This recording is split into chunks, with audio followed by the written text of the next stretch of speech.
Oh boy.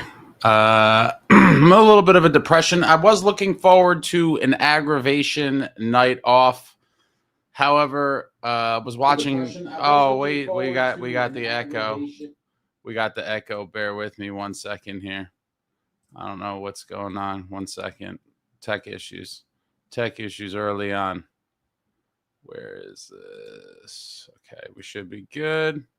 Yeah, I was looking forward to a night off, aggravation free.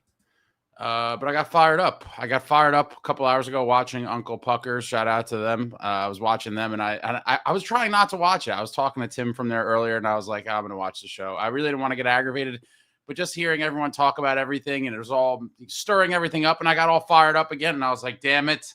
This hockey team has claimed yet another night of my life and my mental space. So here we are. There's a lot to get into.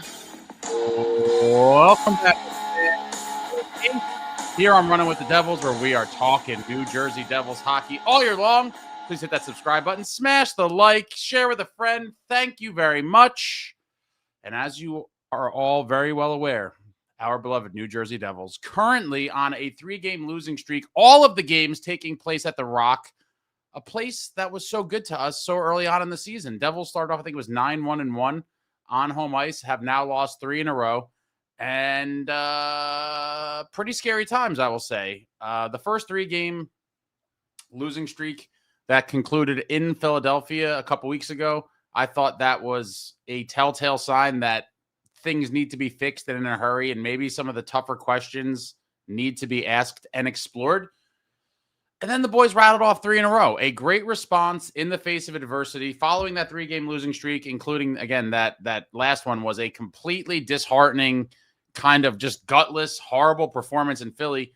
They responded. They won 3 in a row, and I was kind of lulled back to sleep, and maybe many of you were as well. Now, some of you have been pessimistic since you were born. You came out of the womb being pessimistic and a doomer. I refuse to be one of those people. I always like to look at the glass half full. And while I do not think this team is anywhere near done or anything like that, I do fear that we are currently in a time where the season can get away from us in a hurry because of how good the division is, and the East in general is playing very well. Everyone super packed up there in the standings. Let me just pull something up here.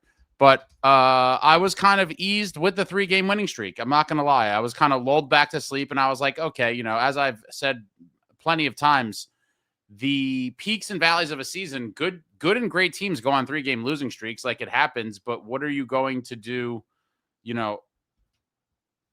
as a whole? And they responded. They won 3 in a row, and made me believe that maybe it was an overreaction to think that they were, in any sort of serious trouble. And while it's still super early, obviously, I'm the person who always says, when people start saying all the negative stuff, how early it is and how much of the season there is to go.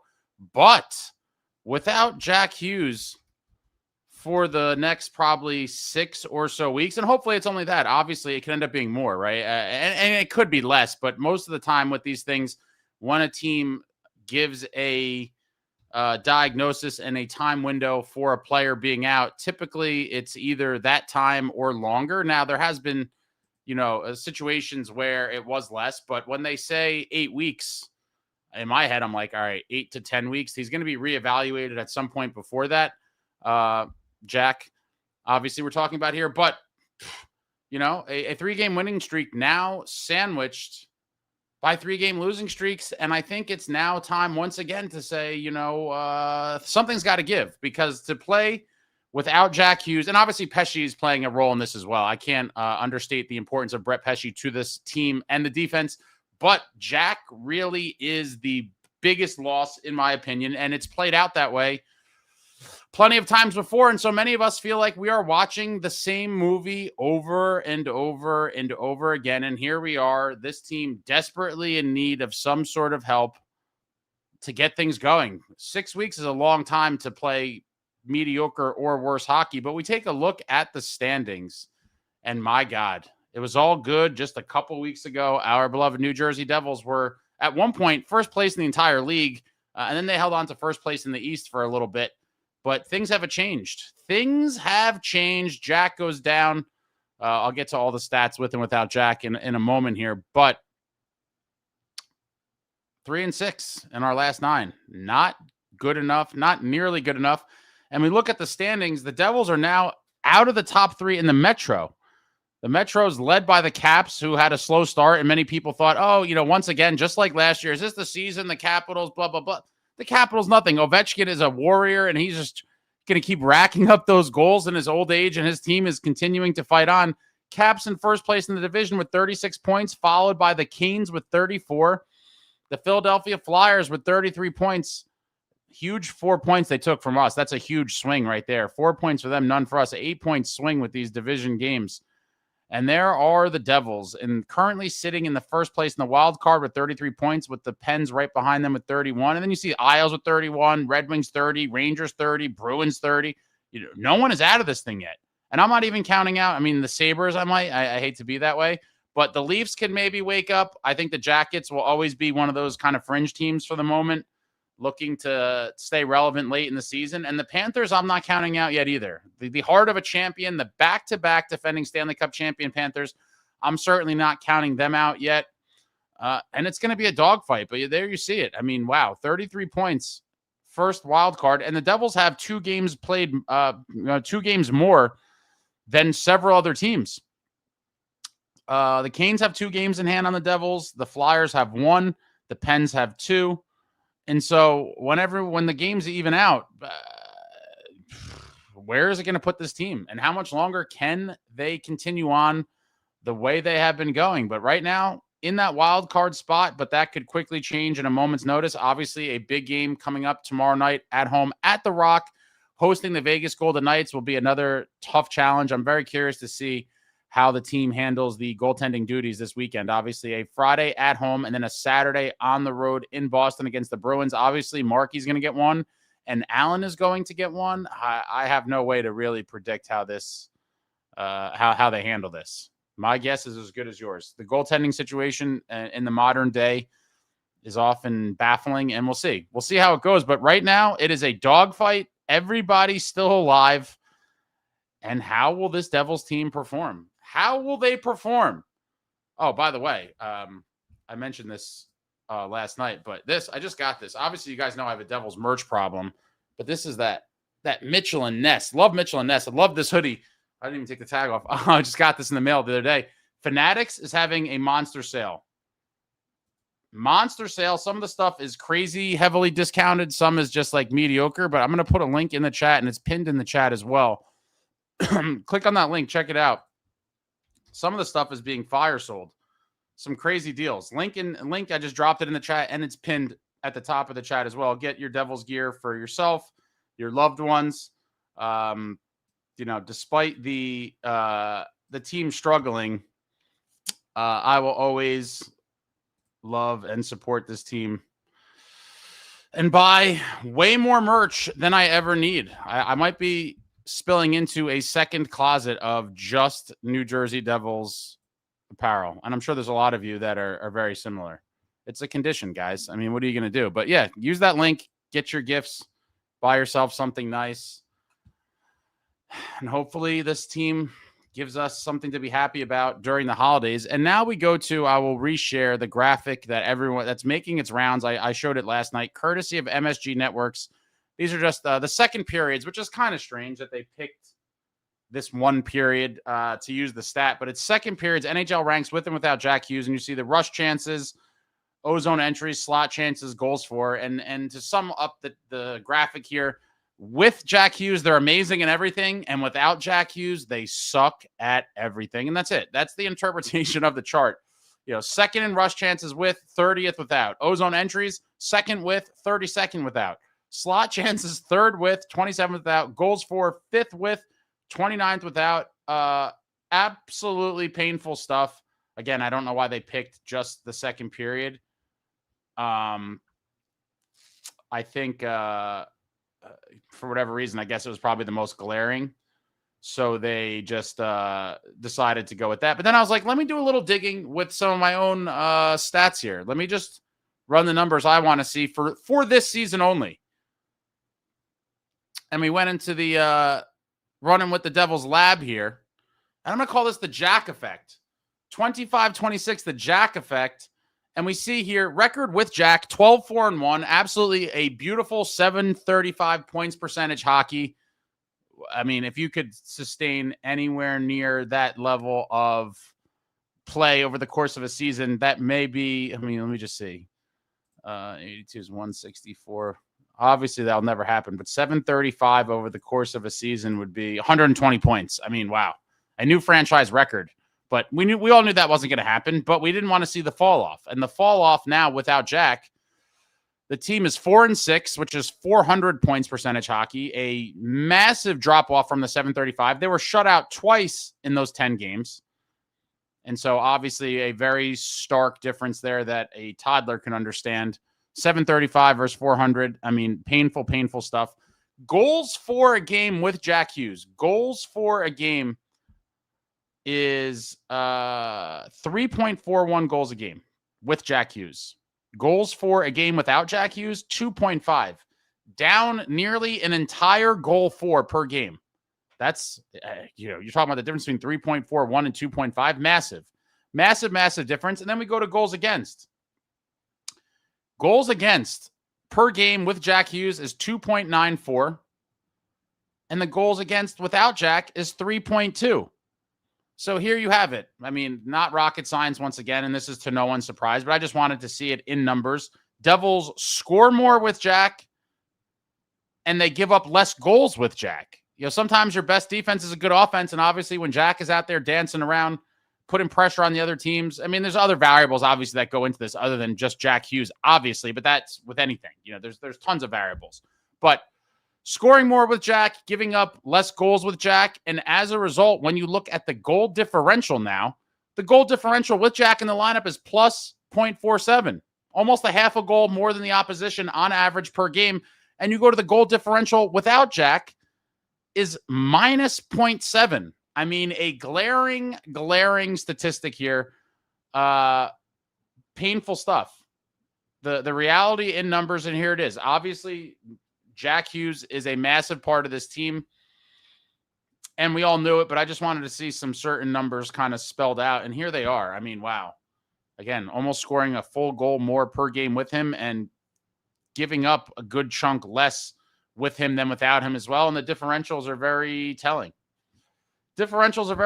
And so now when we look at this team, I believe we are at the crossroads, my friends. The crossroads. Earlier than any of us anticipated. Many of us with cup dreams and cup hopes early on in the season, myself included, during that 8-game heater, the New Jersey Devils, while they showed some, trouble areas or areas you'd want to see them do better in, they were finding ways to win, and an 8-game heater is an 8-game heater. I really believed in the team, and I still do if we see some changes and we're somewhat healthy. Now, the health may never happen. That's the reality, right? Jack might come back. Other guys might go down. I don't know. I'd like to believe that we will see both Brett Pesce and Jack Hughes in the lineup for, the duration of the season whenever they come back, whether, January, whatever it is. But that is potentially 6 weeks away. And when I refer back to this chart here, if we play 400 hockey, and let's be real, I think, 400 hockey could, I'm not saying this is what will happen, but that could be optimistic given how this team has played without Jack. We might not even be able to play 400 hockey.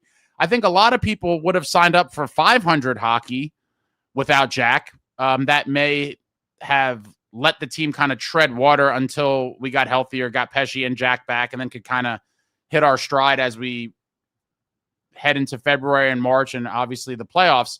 But 400 hockey, I mean, it could get uglier than that. But at 400 hockey for 5 or 6 weeks without Hughes, that could put you in a hole that we cannot crawl out of. And that is my biggest fear. My biggest fear right now is that once again, we see Tom Fitzgerald be inactive, hope and wish, sit, hoping, wishing, praying, whatever it is, that somehow all of these glaring issues are going to correct themselves and that the team will find a way out of it. And unfortunately, we have seen this movie before. The team without Jack Hughes is nowhere near the same team, and the numbers do not lie. The previous seasons do not lie. You see it every single time this kid gets hurt.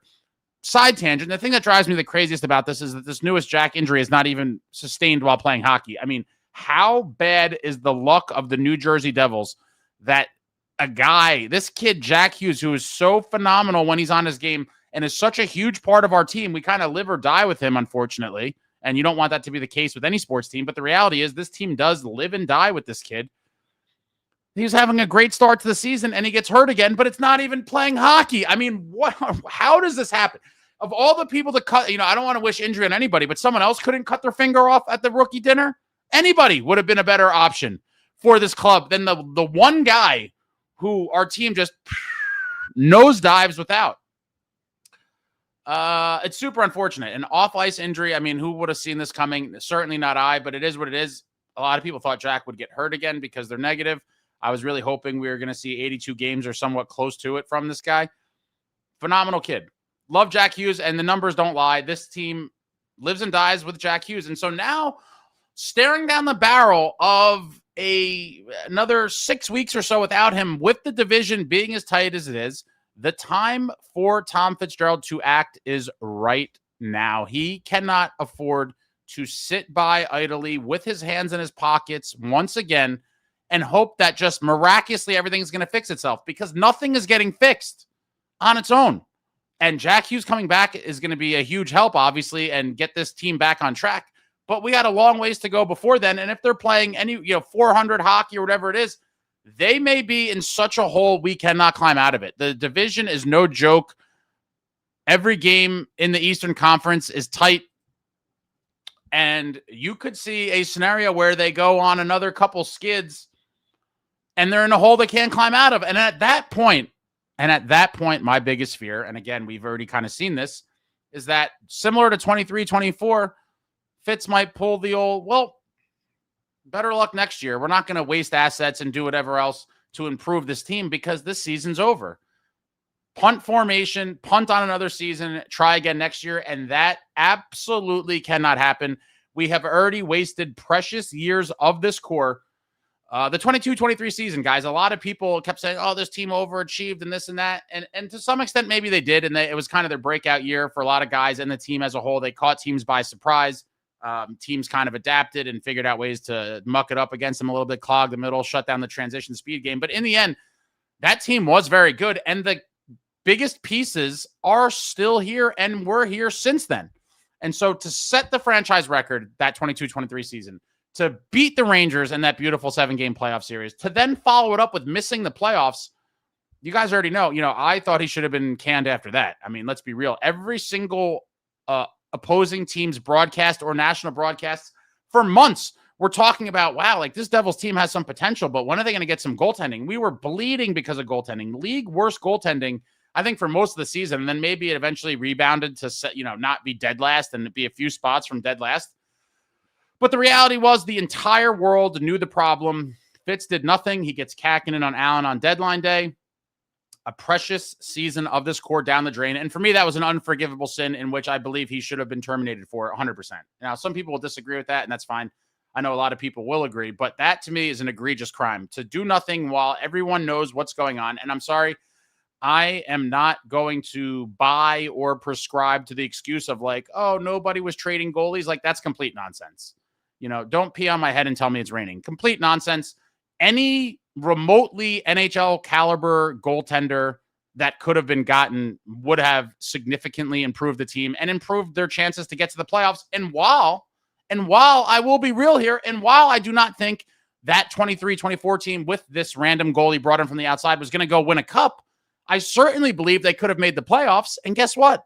Making the playoffs is much better than not making the playoffs. Period. The experience, everything about making the playoffs for this group, for their confidence, another playoff run, going to war with the boys, team bonding, yada, yada, all that. But you got to get there and consistently get there before you get to the mountaintop. And to have that 22-23 season, take the major step back in 23-24 and miss, unacceptable. And then last year was another year where we saw Jack Hughes be injured, and it seemed like the team just kind of gave up on the season. Underwhelming deadline day, a deadline in which many people were hoping we were going to see maybe not a huge splash addition, but something of somewhat significance that would be an impact on the roster to truly bolster the lineup for the playoffs. And the best he could do was Sprong and Glass. Underwhelming. Underwhelming, did not move the needle in any way. And while I do like Glass and think he's doing a great job this season, hopefully he could stay healthy. Those are not the type of moves that you want to see your team make for a hopeful cup run. They're just completely underwhelming moves. And, it could be okay depth moves, but in the end, that's not the moves you want to see when you are a cup hopeful looking to chase down a cup. That's not going to get it done. And so now here we are after last season, just backing into the playoffs. Again, underwhelming deadline day, kind of back into the playoffs, courtesy of the nice lead we built up in the first few months of the season before we just fell off horribly in the calendar year of 2025. Back into the playoffs and get dusted and get absolutely dusted by the Carolina Hurricanes, our nemesis, for years and years now. And as I've mentioned before, the Carolina Hurricanes are firmly in my 1B hatred circle in terms of other teams. Rangers will always be number one. There's just too much history there, geographic proximity. I've told you guys how I grew up with tons of Rangers fans surrounding me. No one could ever top the Rangers in terms of hatred and true rivalry, but the Hurricanes are right below them because of our rich history of them owning us in the playoffs. We talked about that 2009 meltdown, Game 7 on home ice. That one really sucked. And they just own us ever since. And so the time to act is now. A lot of you are in this boat.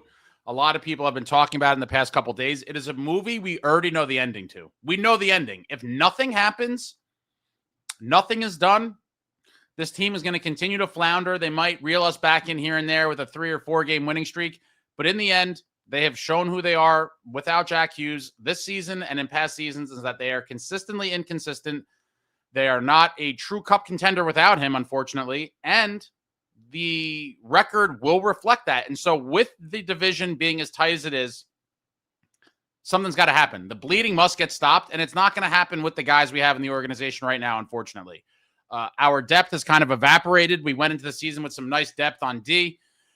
Due to all the injuries, that kind of got wiped out. Up front, we have some guys that you would not say are everyday NHL players, just like we've seen last year. And it's an unfortunate reality for Sheldon Keefe. He has had to continue to find ways to reinvent his lines and find ways to keep this team competitive while playing multiple guys that are realistically minor league players.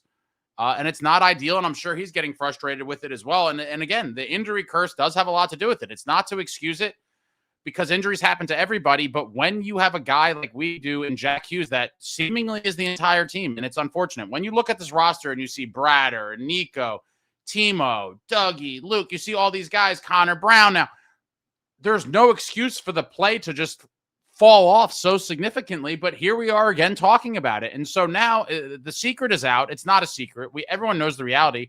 What is Fitz going to do? Is he going to continue to hope and wish that things get better? Is he going to make a meaningful move sooner than later?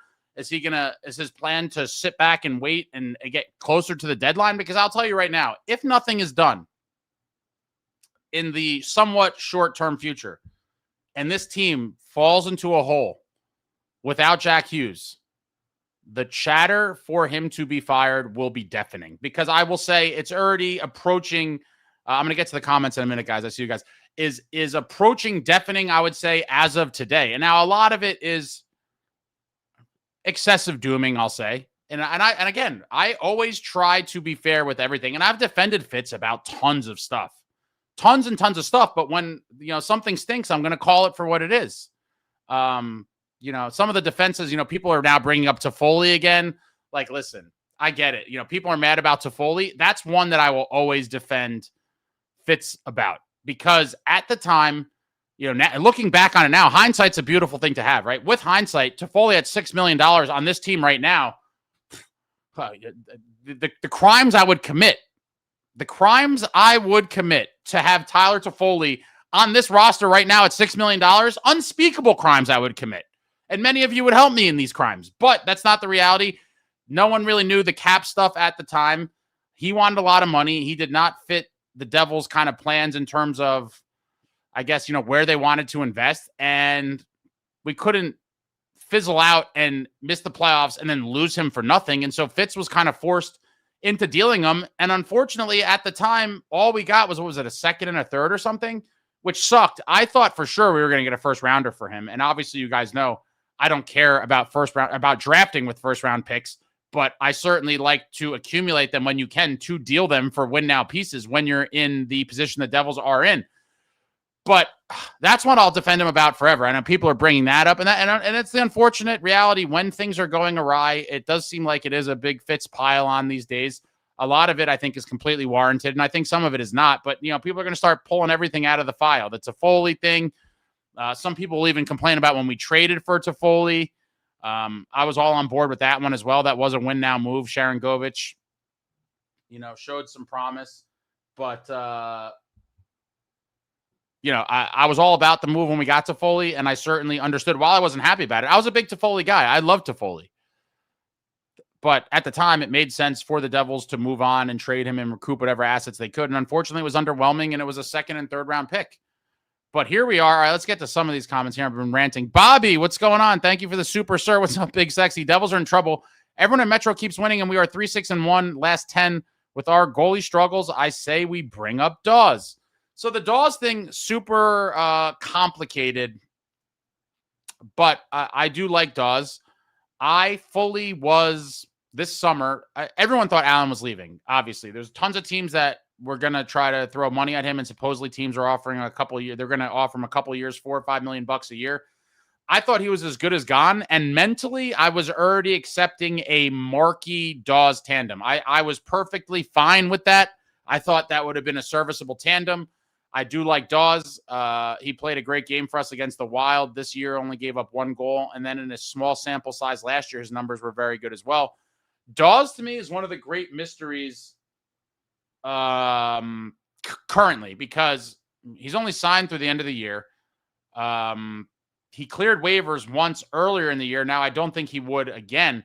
And I think that's a sticking point. And again, you have to be – I can't keep up with all these rules and all the things. But essentially, if he came up to the Devils for a certain period of time, he would then have to clear waivers again to go back to Utica. And I just can't see that happening. But at this point, I can't see him re-signing with the Devils after this season. He's going to want to go somewhere where he's going to have an NHL job pretty much guaranteed. And he's pretty much guaranteed to not have one here. And so it seems like we're losing him regardless. And so I don't know if he will now become potential trade bait before the deadline. Or what the plan is for him. But one way or another, he's as good as gone. And so if we have to lose him on waivers, I'm all for bringing him up and getting some wins out of him before we have to put him on waivers again and then he gets claimed. I mean, at that point, you might as well get some usage out of him. But I firmly do believe in Daws. I thought we would see him a little bit more. But, that's the thing when you have 2 veteran goalies that both want to play, and then you have the third guy kind of on the outside looking in, looking to make a case. And while Allen has played pretty solid most games, Marky, obviously, slow start, a little shaky. I don't know if, we don't know with his injuries, if he was nursing something. But either way, Daws is not going to get a ton of time here. And so, yeah, I just don't really know what the end result is going to be. It seems like it will be him leaving one way or another. And so whether that's, like I said, we do end up playing him and then he gets claimed on waivers, or he's used as trade bait, or he stays in the minors all season and then signs elsewhere in the offseason. I don't know, but I certainly would like to see Daws get a game or two here and there. And especially with this condensed schedule, I think there would be ample opportunity to get him a game, but we will see how it goes. At this point, I'm thinking we may never see him play a game for the Devils again, barring an injury. Obviously, if there's an injury, he will be here to Marky or Allen, but hopefully there isn't any injuries. But the case of Daws, a very mysterious one, but thank you very much for the super. We'll keep an eye on the Daws watch. What happens to Daws? I mean, I feel like he has to have some sort of trade value, and especially if it's like in a package, for a bigger player or some sort of multiplayer deal, I would think there's some teams that certainly wouldn't mind getting him in a trade. Jeter, thank you for the super. Jack has no business playing in the Olympics at this point. Change my mind. Wow. I could talk about this one forever. There's so many different kind of elements and sectors of this conversation. Now, I understand as a Devils fan, you certainly are within your right to be kind of, I don't know if I want to call it paranoid, but pessimistic or concerned about Jack's injury history, obviously, and playing hockey, super competitive hockey games for any team other than the New Jersey Devils, obviously opens up the possibility for yet another injury. Now, I get that. However, I will say, and this one has even another layer because of his injury. International best on best hockey is, in my opinion, when you watch the games, some of the best hockey you will ever see. Just point blank. These countries have rich hockey histories, most of them anyway. And when the best guys from their country come and put on their sweater, it is war. You saw a little taste of it in the Four Nations, and I think this Olympics is going to be, assuming it happens, obviously there's the whole stuff with the ice and the rink and all that. Hopefully it's all just a bunch of noise and there is no real issue. But international best on best hockey is phenomenal hockey, and so from an entertainment standpoint, it doesn't get any better. But also in terms of marketing and growing the game, I know a lot of fans don't really see the importance in it, but there is an importance to continuing to grow the sport of hockey, bring in new fans.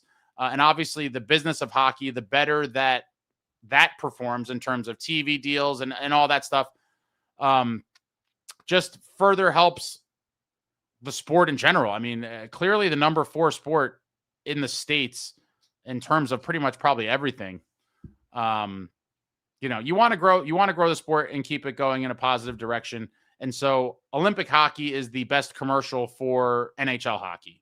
Now, a lot of people don't care about that, and I get that. That's fine. Now, for Jack specifically, given that he is going to be out for 2 months, by the time, he will be out for 2 months, not another 2 months, but he will be out for 2 months. He will, if he returns in January, he would only, in mid-January, he'd be back for a few weeks before the NHL season stops. And so hopefully he could kind of get back up to speed in that time. But then the league breaks for a couple weeks. You're talking about a guy, if Jack did not go, he would be out for 2 months, play for a few weeks, and then be off for another 2 weeks. Not ideal. Before the Olympic break, everyone comes back from the Olympics and the season resumes. I don't think that's ideal for a guy like Jack to be inactive for that long in that time period. And I do think that playing in these games will be super beneficial to him, meaning that, it's almost like playoff type practice in the middle of the season. But the biggest benefit to me about this is that I do think young guys like Jack can learn a lot by being in the locker room and being around some of these veterans. There's a lot to learn from some of the elder statesmen on Team USA. And this goes for every country playing the Olympics. Everyone's going to have their vets, their legends. And even hearing on, if you haven't seen the Wingmen podcast with Brady and Matthew Tkachuk, check it out. 2 of my favorite non-Devils in the league. They just started up their own podcast, and they had talked about pretty extensively the Four Nations tournament and how awesome it was to be around some of these guys and pick their brain and just pick up on little things from being around these other guys in the locker room. And I think a guy like Jack could, and any young player in this league can truly benefit from being in that environment, playing in super high-level competitive games with the best players in the world and really being submerged in that team for, I guess it'd be about 3 weeks all in. I don't know. I just think for me, the risk of injury, I will take that chance for all the positives that could come of it. And I do think Jack will get a lot out of the games. Like I said, picking guys' brains, learning little tricks, whatever it is, I think it will serve him well. And so I don't know if that changed your mind, Jeter. I kind of went all over the place there, but I certainly think it's a great experience. And hopefully the Olympics happen. Hopefully Jack plays. And hopefully he has a monster tournament. I'd love to see it. And I would love to see USA bring home the gold. But thank you for the super. Bobby, thank you for the super. I love Bratt. Don't get me wrong. But I would trade Bratt, Casey, and a first for Thompson. Shit, throw in Daws. Tage is high on my list, guys, as you know. I mean, what's there not to like about that kid? Obviously, Brady's my number one. I gave up on that dream a while ago, but he was my number one. Tage is certainly in my top few. Brad Casey in the first. Yeah, I mean, I love Brodeur, but I would do that deal too. I mean, I think we're at the point where it's time for a change. The same recipe, and that's aside from all the injuries. It just seems like this team withers and dies without Jack Hughes, and I think we do need another skilled, big player that has some nastiness to him, and I think Tage could be that guy. I don't know. Again, this could be Buffalo probably is going to try everything they can not to trade him, because why would they? When you have a guy like that, you don't look to actively trade him, and especially for a team like Buffalo that's just sucked for so long. Like, I'm sure that would be absolutely gutting to their fan base, but I would trade a lot for Tage Thompson, and personally, I would much prefer a player like that brought in over Quinn Hughes. Now, don't get me wrong. I would love to have Quinn Hughes. I've talked about this a million times as well. But when I look at this Devils team, the last thing I'm thinking is like, oh, man, we really need this offensive defenseman to fix this thing. No. But if you have a chance to get an elite player like Quinn Hughes, you got to explore it, regardless of the position. But when you really think about it, I would much rather use assets towards Tage Thompson, and not to mention the sweet contract that he has in place with, I think it's like 5 or 6 more years at $7.8 million or something. Completely team-friendly deal, but I don't think it's realistic, Bobby. I would love to see something like that happen. I don't think it will, and I love Brodeur. I would prefer not to trade him, but sometimes, we talk about the Lou days. The best trades are the ones that kind of sting a little bit at first, and I think that one would sting for a lot of people, and sometimes those are the deals that move your team forward. Tage Thompson certainly would be an absolute gem in the red and black, but thank you very much. I don't think we're going to see it, but I'll be happy with a minor move, honestly. We need something to stop the bleeding because this team is bleeding. Sunrise, thank you for the super. The real problem with this team is we are truly missing that grit factor. We have no moxie. We have tons of talent and playmakers, but no moxie.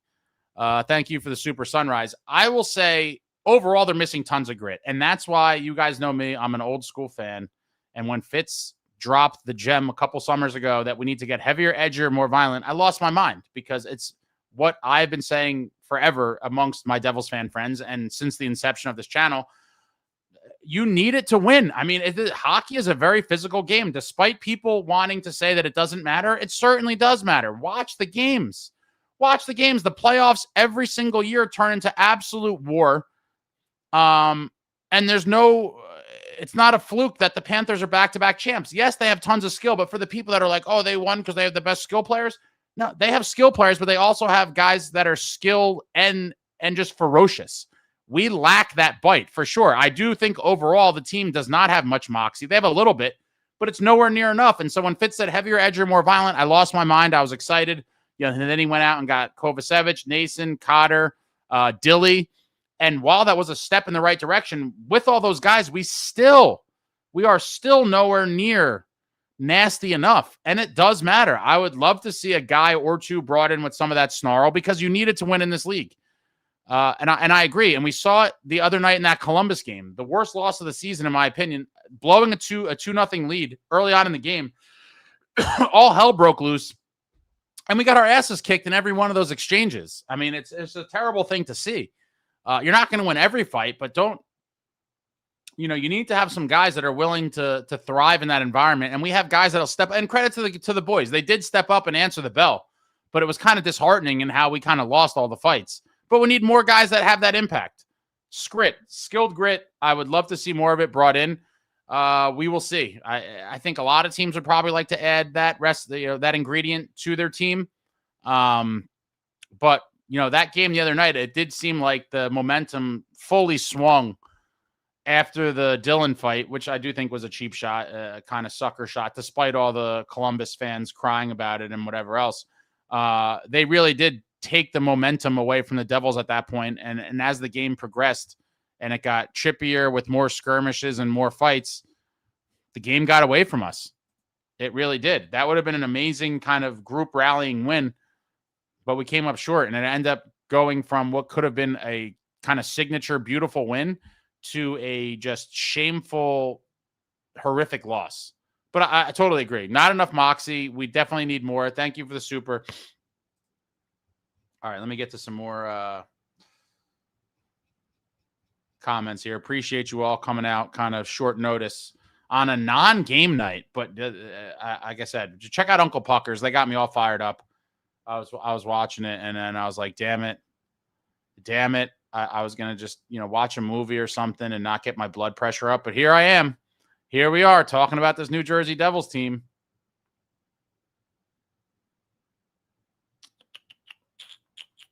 Pro Bowl says the team needs a new GM and president. Brodeur can take over Fitz's spot. I always said if they do move on from Fitz, I would give Marty a shot. A lot of people aren't on board with that, and people are like, oh, whatever. I'm sorry. Marty's been a hockey guy forever. I would take my chances. I certainly think he would not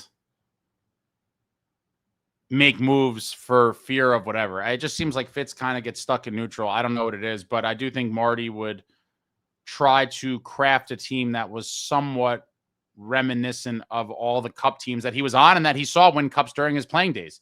And they all had a nice blend of skill and grit and, all those things. And it just seems like we have the top end talent, the elite playmakers, but we are missing that kind of character, identity, just nastiness. And I would love to see it addressed. Pro Bowl, which core piece do you get rid of to get a big fish? Hischier, Bratt, Jack. They're never trading Jack. You have to know that off the rip. I mean, we have 2 Hughes brothers, and they're actively trying to get the third. So Jack is immediately not even a potential. I would hate to trade any of them, honestly. I love all these guys. I do think that if one was to get traded, just because of the type of player he is and position, I think it would be Bratt. Just because, Nico's the captain. He's a very good 200-foot center. Like, those don't grow on trees. Timo's our only bull. Like, how are you going to trade him? We're sitting here talking about how the team is too soft, and then you're going to potentially trade Timo. Like, that would be ridiculous. And so by process of elimination, I would have to believe that it is Bratt. And I would be very sad if they ever traded him. It would suck. I thought he was a guy, I think he's a guy that could be a lifelong Devil and maybe push to break some of Patty's records, if not all of them. But if we're talking about one of them being traded, I just think by process of elimination, he would be the one. Ninja Foot, every time there's one single injury, this team falls apart, and every year Hughes misses 20 games. This is like trying to keep an American car from the mid-'80s running for as long as your commuter car. Oh, boy. Pro Bowl, Florida is without Barkov and Kachuk. Look at them. Yeah. I mean, listen, they're struggling, but I think, what do they have? 25 points? Yeah, they have 2 games in hand on us. They're playing 500 hockey. I think they make a push. I mean, I would be kind of stunned despite the injuries. I would be pretty shocked if they missed. But any team that's losing 2 big pieces like that, they're going to struggle. I mean, despite their roster still having tons of great guys and a great goaltender, 2 of your main pieces out, that's tough. Ninja Foot says, time to sell out Bratt, not worth the money for the streakiness and blown breakaways. I mean, listen, he's not scoring a ton of goals, but he's certainly getting a ton of assists.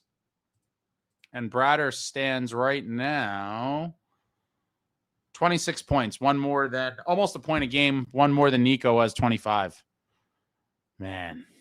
And Timo 22. Dawson with 21. What a season for Dawson Mercer. Alex says I would trade Bratt while he still has value for a big piece.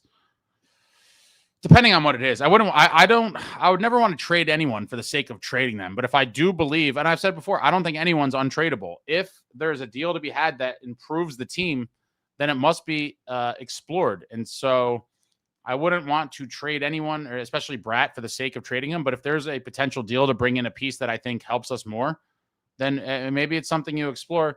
Pro Bowl says Bratt for Thompson. I can't see any reason why Buffalo would do that. Yeah. Bratt for Thompson are wildest dreams. Ninja Foot says Tuck may be a stretch. You guys know I love Tuck, but my biggest thing with him is that I got to get to the current times now, but he's going to want a ton of money when his contract is up, and so I don't know if that's really worth it. All right, we're morphing ahead.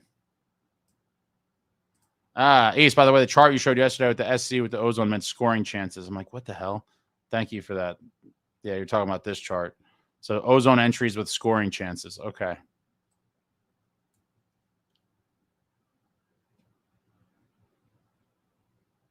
All right, I'm pulling ahead. What's going on, Maria? She says retail therapy works every time. Yeah, it works for me, or at least to some extent for a little bit. But check out the Fanatics link. Lots of great stuff on sale. I love me some retail therapy. Fentanyl Floyd, the percentage that Fitz will make a move before the deadline, 0.001%. I don't think it's that low, but I'm not, inspired by what we've seen thus far. Hopefully he proves us all wrong.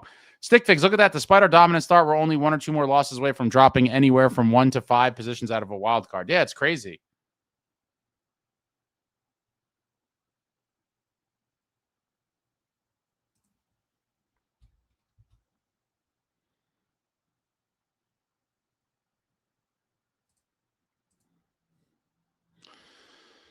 As much as I don't like Fanatics, if Ace becomes a brand ambassador, I'll buy. I don't even know what that is.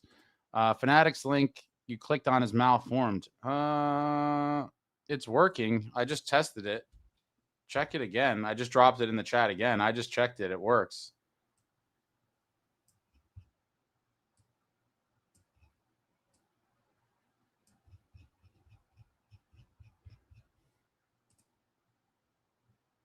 Ah, shit. It worked for me. Let me get back up here.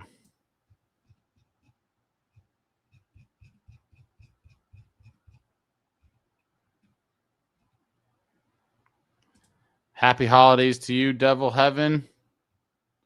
Pro Bowl, if they need a player to carry them, they're not a contender. I mean, but they could be a contender with that player in the lineup. That's the crazy part. Like, you could say, oh, they suck without Jack all they want, but if they play like they did when he's in the lineup, well, then they are a contender with him. It is baffling how hard they fall off without him, but Stick Figs, guys, even if we figure this out tomorrow, who is to say the elusive Christmas break Grinch of yesteryear doesn't strike again? Oof. I hope not. Joshua Ace, did you see Christy Flannery's article? She's so over it as well. I did. And I actually retweeted it. Shout out to Christy. She's a great reporter. And she came out with an article today that basically, pointed out the fact that that Fitz needs to make a trade and that we've seen this movie before. Kind of what I'm saying right now. I'll put the link. I just put the link to Christy's article in the chat, but she's pretty much on the same page with many other people that are all kind of saying the same thing. Like, we already know how this is going to go. The team struggles mightily without Jack Hughes, and it's time to make a deal. Christie's, the article referenced here in the chat, I just dropped that in there. Bobby, thank you for the super. Nico is more valuable to us as a player. No, I agree. A potential Selke candidate, guy that plays a lot of hard minutes, good at faceoffs, shuts down the other team's best lines. Nico definitely is more valuable for sure. Bobby, again, you give Buffalo too much credit. Just look at their past 5 years and how many superstars they have traded away.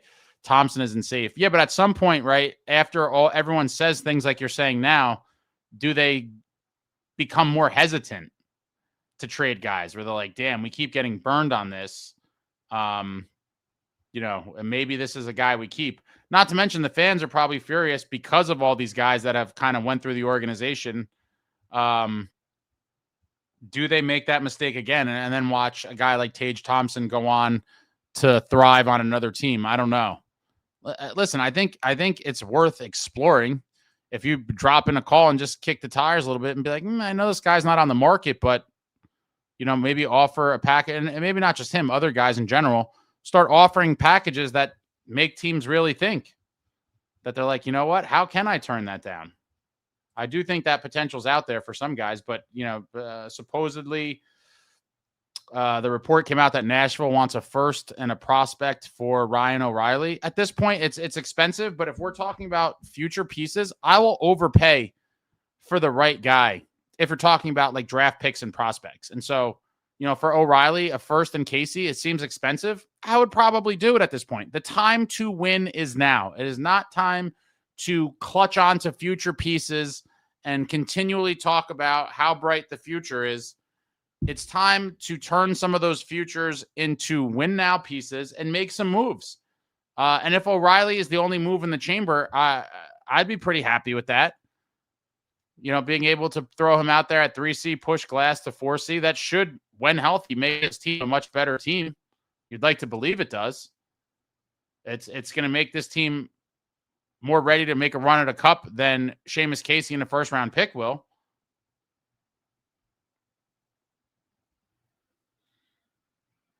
All right, let me get back to the comments. Let me take off my Futures Bright glasses. I lost my spot again. I'm all fired up. All right.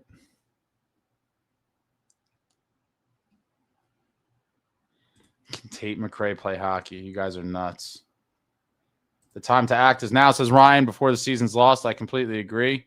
Exo Juice Man, oh wow, Uncle Pucker's an ace the same day. Let's go. Tim got me fired up.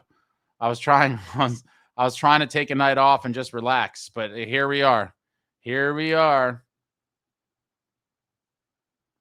Time to fend off the doomers. Presify, panic button has been hit. Time for Fitz to do something, and if he does not, he needs to be canned.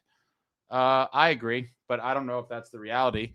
But yeah, I certainly think the longer that this goes on, you know, hoping that the team plays well without Jack for all this time, I think it's wild, especially with how good the division is. Obviously, we could be, you know, you could hypothetically fall out. You could be 6 points out of a playoff spot in a couple weeks and get progressively worse.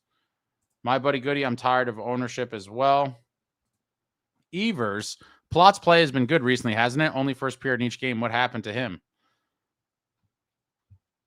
I would just say that he was never as bad as everyone tried to say he was. It's just that he's overpaid and he's a target. And so, you know, it is what it is. I like Palat. I've defended him forever. I've constantly said his contract, he's way overpaid and we're not getting $6 million worth of value from him. But, you know, we're going to fault the guy for getting paid. It sucks. And it will just consistently make him a target of trade conversations and all these things. But he has some value to the team. Crafty vet, not afraid to get a little dirty. Dry fly only, can't believe we're going through this again. Yeah, it seems like a reoccurring horror movie. Zom boozes. It goes beyond more than the bottom six. There are more issues when the bottom six were contributing. Devils were barely getting by. True to some extent, but they were getting by. Some games they won in dominant fashion. Some games they got lucky and won. Some games were somewhere in the middle, but they were finding ways to win. That's all that matters, is win the damn games. But right now, 10 games without Jack, 4-6 and shut out twice. Not very encouraging whatsoever. Robbie's bench toss seems like a 3-game L streak is all it takes for trade everyone to return. No, but it's now the second one. And I think logical people have just seen enough. You know, 3-game losing streak, 3-game winning streak, 3-game losing streak, 3-6 in the last 9. It's not going to get it done. Getting shut out and just looking lifeless on many nights. It's time to be proactive and get ahead of this thing. Continuing to go like this and go, you know, and living in denial is, and again, I'm one of the more positive people there is. I still think this team is or can be good when healthy, but they're not healthy right now. And so you need to figure out how to bring in reinforcements, because just believing that they're going to play good enough to keep us in the thick of things until Jack gets back is kind of wild, given what we've seen this past 10 games since Jack is out and what we've seen historically without Jack. It's not good. Ray says, thanks, Ace. Needed this standing scary. It's totally scary. Why not trade Hischier for Thompson? Buffalo wouldn't take that deal either. All right, let me skip ahead here. I fell behind in time. We're skipping ahead. Joshua, yeah, I put our article up.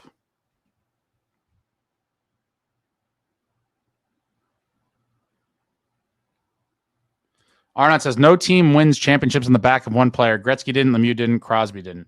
Well, the thing is, the Devils have other players. We just tank when Jack's not in the lineup. But if somehow we won a cup, I don't think anyone would be like, the cup was won just by Jack. Like, everyone's going to have to do their job. But the record without him is pretty damning. Jack is due for a non-ice injury. I don't know what that is. MJ Brands, what's going on? I really do love this community. This is where the real Devils fans commiserate and celebrate. Thanks, Ace. Yeah, I try to do my part, guys. But I got all fired up earlier. I really thought I was going to watch a movie tonight, and here we are talking about this team. Louis, what is the Y logo on your hat? Am I stupid for not knowing it? No, it's the Devils Youth Foundation. Let me put the link there too. They do a lot of great work in the community. Let me put their site. You could donate to them. They do a lot of great stuff. You could learn about that. I'll drop the link for the Devils Youth Foundation. Drop that in the chat. Stickfigs, can we have a running meat on the bone chart? The meat being my tolerance and the bone being Fitz's career in Jersey. Oh, man. Oh, man. Jason, this team needs to play a tight checking, hard on the forecheck style without Jack. We've seen bits and pieces of it, but hardly enough. But I do agree. And I think they need to just embrace that. For a while, it seemed like they were going to embrace the low-scoring, low-event affairs, squeak out these 2-1 type victories. But as of late, it's been pretty depressing.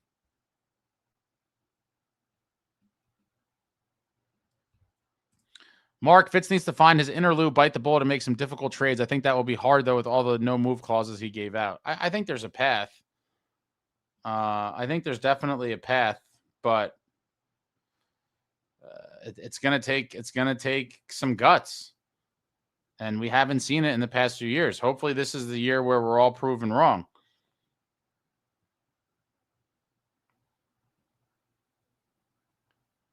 Derek, I think I saw something about Nemitz not available for Quinn, but I think Nemitz value is an all-time high. I'm sure it is, at least at this point in his young career, but I certainly would not want to trade him in the deal. Now, if their back was against the wall, would I consider it? Probably. I mean, listen, I wouldn't want to trade him. He's one of the best. I wouldn't want to trade Nemitz, but Quinn is one of the best players in the league.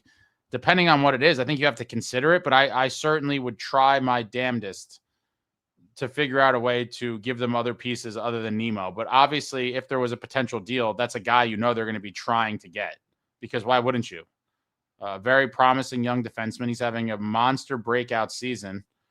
And so I don't blame other teams for, keying in on him. I just would hope we would find a way, if that deal gets done, find a way to give other pieces and keep Nemo here, because he looks like he's going to be a very, very good defenseman in this league, two-way defenseman, and he obviously has that clutch in him. You can't teach clutch, and he has it. Last season scored a double overtime playoff winner. He has 2 overtime goals this season, one of which was a hat trick. He has the shootout goal winner, and then he scored with 5 seconds left in regulation to tie that Islanders game. Like that's more clutch moments inside of a 7-month time span than some guys will ever have in their careers, especially a defenseman. And this kid has done it in a playoff round and the first quarter of this season. I mean, you can't make this stuff up. This is a Hollywood script.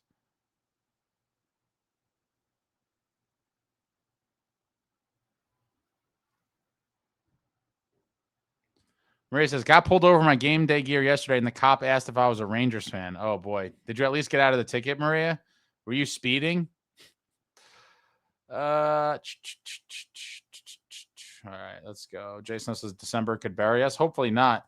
Thomas, significant year-over-year lack of mental toughness on the roster from the best players. I think that's a fair, at least a question, right? Like, why does this happen? Why do guys go into these personal slumps? Why does the team just kind of fall apart after goals sometimes, or give up quick goals in succession? Why do they not find new ways to win? I mean, there's so many questions, right? And some of it probably has to do with mental toughness or whatever, but it is frustrating, because when you look at the roster, there are obviously some subpar pieces that we're trotting out there on a nightly basis in areas that you want to see improved. They should not be as bad as they are without Jack. Like, it is inexcusable.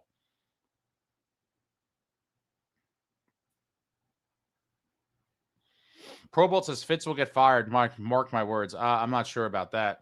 Brian says, very good chance we won't make the playoffs. At this point,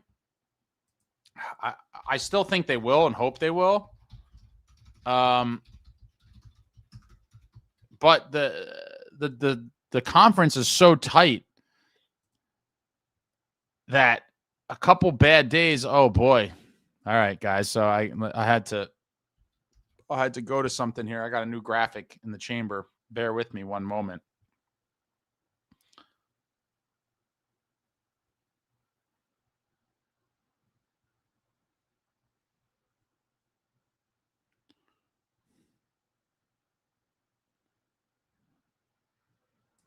I don't even know how they calculate these things, but hold on.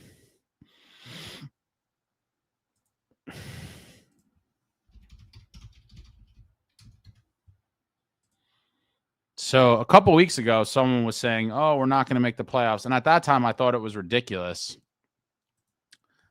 because it was a different world. But when we look here, this is from, where did I pull this from? Money Puck, I think. From Money Puck.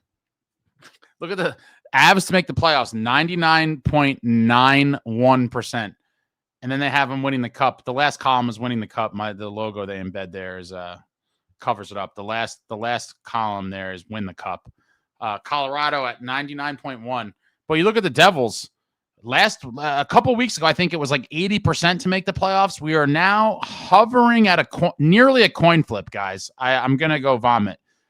Devils listed as of today at a 54.7% chance to make the playoffs, with a 24.4% chance to make the second round, and then an 11.4% chance to get to the conference finals, a 5.4% chance to win the conference and make it to the cup finals, and a 2.5% chance to win the cup.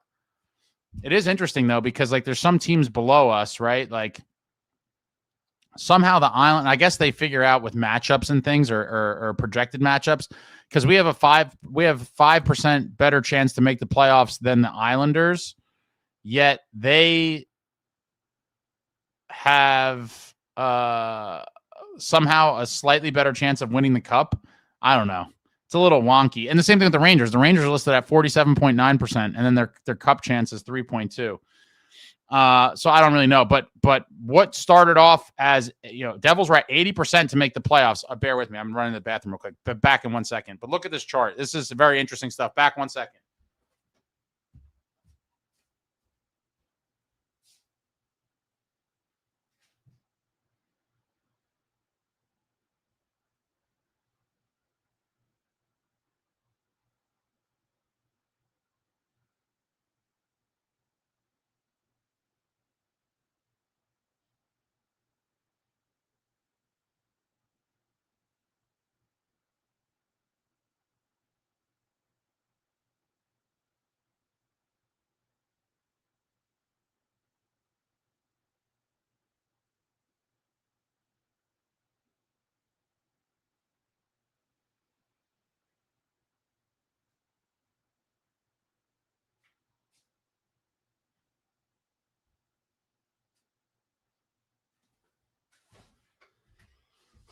Yeah, another couple losses. This 54.7% will likely plummet. I mean, my worst fear, and I don't even know, I don't want it to happen. The Devils must win one of the next two games. I mean, it'd be great to win both, but I don't know what the odds are of that. We all know historically how they perform on the second half of a back-to-back, and it's on the road against Boston. Like, not ideal. And I'm pretty sure we played pretty poorly in Boston over the past few years. But if somehow they lose both of those, I'd imagine this 54.7% will definitely be below 50. And I hope that doesn't happen. I hope they win at least one of the two games, but not an easy task whatsoever. But there you have it. 54.7% chance to make the playoffs as of today. Down from 80% just a couple weeks ago. Fortunes faded, my friends. Fortunes faded. All right, I'm catching back up in more real time here. I apologize. As you know, there's a lot of comments here. There's a lot of you folks. I'm skimming through, doing my best. Holmes says we came in second. Justin, Daws is done in Jersey. It certainly seems that way. I mean, why would he sign here after this year? His path to the NHL is certainly blocked with no relief in sight. And so, barring knock on wood, this doesn't happen, essentially career-ending injury to one of our two goalies, there's no future for him here. They're both signed up, and what is the point? Pro Bowl, why hasn't LeChance been called up? He did play one game. He made his debut. I forget what team he got in there against. He played one game, and then he went back to Utica. I would like to see him get a longer look, or even Hallinan. I don't know what the infatuation is with Juho Lammikko, but for whatever reason, he keeps getting playing time over some of the guys in Utica, and I guess they're more comfortable with him being a little bit more of a veteran than some of the young guys. But, he's not bringing much, so what do we have to lose? Let some of these kids get some time. Yo, Holmes, NHL players may not even go to the Olympics now. The arena in Italy is way behind schedule. No arena, no NHL players go. It's hard to read between the lines of, like, I see conflicting reports. Like, a lot of people are saying, like, it's just like clickbait nonsense. Some people are saying it's a real concern. It's hard to figure out what the real deal is. I'm obviously hoping that it happens. I had planned on going. And yeah, I think that would really, really suck if the players and the fans were cheated out of this because of a poorly managed construction thing. I mean, that would just be crazy. Devil Heaven says, I'm not thinking NHL and Olympics will happen. Bring back Four Nations. Oh, man, terrible. Beachmaster says, Jack was the worst player at Four Nations. Changed my mind. I don't know. There's nothing I could say to change your mind on that. I mean, he obviously had an underwhelming tournament, and hopefully he has a much better show in the Olympics, but I certainly have nothing to change your mind on that. Thirst for War. LeChance got a game and didn't stand out, unfortunately.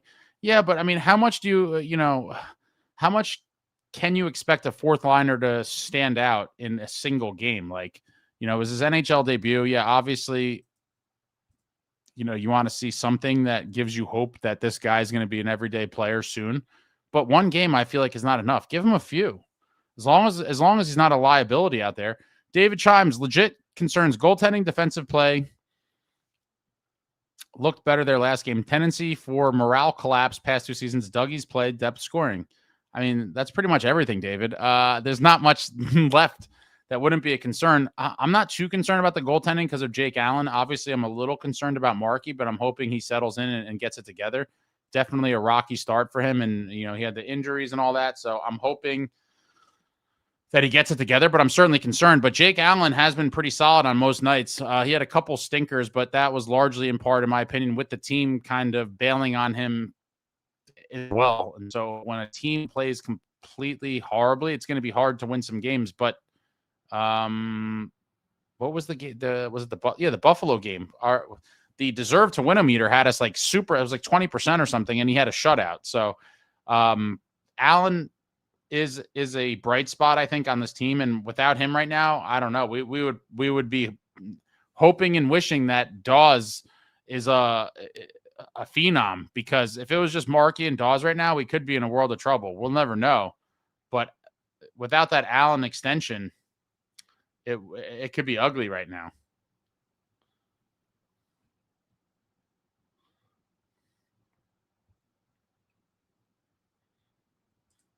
David Chimes, BS concerns. Scoring without Jack, I don't know how that's a BS concern. We got shut out twice, and the numbers speak for themselves. Special teams, Luke Keefe, though he needs to rein in emotion of late, that this division will remain this tough. I'm not too worried about special teams either, or Luke or Keefe. I agree with that. Scoring without Jack is a very real one, though, David. I don't know how you could write that off. And I do think even if not every team in the division keeps up this level of play, they don't all need to play this good for the rest of the season for us to be in trouble. Like, even if only a few of them maintain this, we could be in trouble. And so that one I don't agree with either. But the scoring without Jack, goals for a game with Jack, right, 3.41, and goals without 2.5. Like, that's, it's almost a full goal difference. I mean, how are you going to say that that's a BS concern? I don't know. That seems very real to me.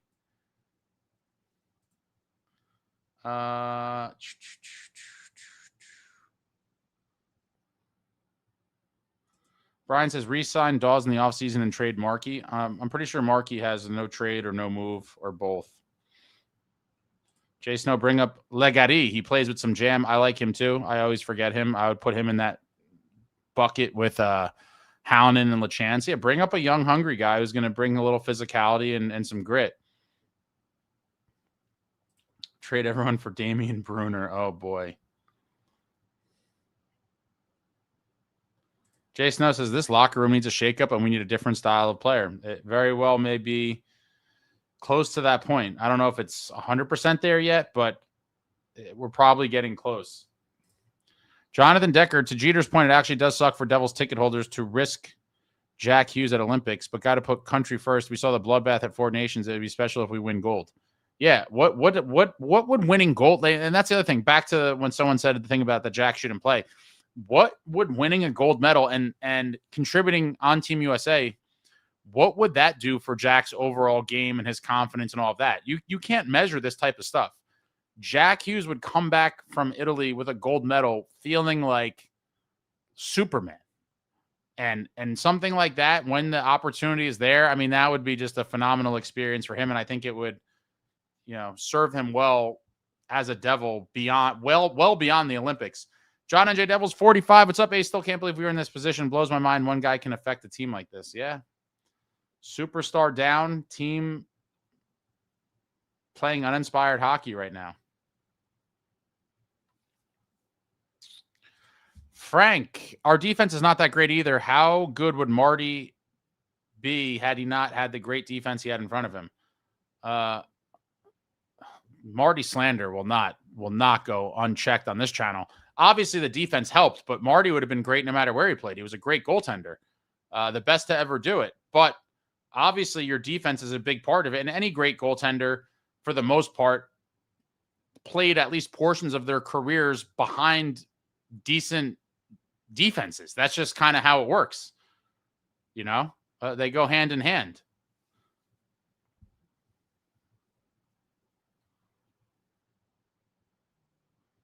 Devs fans, what you eating tonight? I had some burgers. John NJ Devils 45. Marty has to be pushing Fitz to get more nasty guys. I would love to be a fly on the wall in some of these meetings. As we've talked about, I do think the analytics department has a very heavy hand in the organization and has a lot of say. And so I don't know how that meshes with anyone trying to inject some grit, but we need nastiness for sure.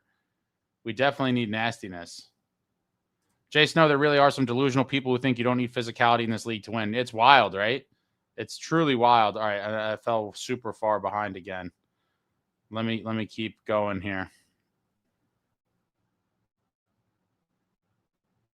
Yo, Holmes says, Marty has shown me nothing to say he's qualified to be a GM. Well, what would you want him to show you, though? I'll take, for me personally, I know that he's been around hockey for, 40 some odd years and has played on some great teams, was around Lou a lot. Like, I don't know necessarily what you are looking for in terms of signs, I guess, that he would be qualified to be a GM, but I know what he has accomplished as a player and the teams he was on and the types of guys he was around. Olympic golds, playing with all those guys. I certainly would take my chances. And like I said before, he couldn't possibly do worse than what we've seen as of late.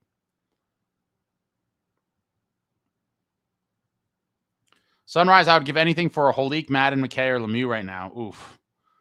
That's a lot of cup rings between those boys. Every one he named there had two rings with the Devils. Lemieux had more outside of the Devils, as did Madden. But Bobby Holik, a 95 and 2000 Cup champ of the Devils. Madden was on the 2000 and 2003 teams. McKay was a 95 2000 Cup champ, as was Claude Lemieux. Legends of yesteryear. Angel says Hamilton, Covey, Daws, plus maybe a first-round pick for Quinn. Well, that's nowhere near enough. And Kovacevic is not going to get dealt. He has trade protection as well. But, yeah, that package, Vancouver would hang up the phone real quick. Damn it. I'm fly. I like that. It's clear as damn day. When did we fall off the cliff last year? After we stopped leading the league in fights and stopped hitting people. New Year 2025, and we look just like that lost team again.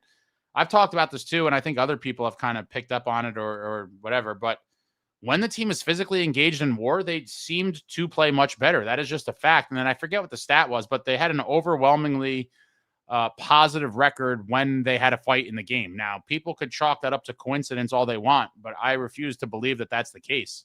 Sometimes these fights really galvanize the troops and rally the team. And they just seem more into it when they're in these intense physical games. And I completely agree. I won't chalk it up to coincidence or be convinced otherwise. I definitely believe there's something there.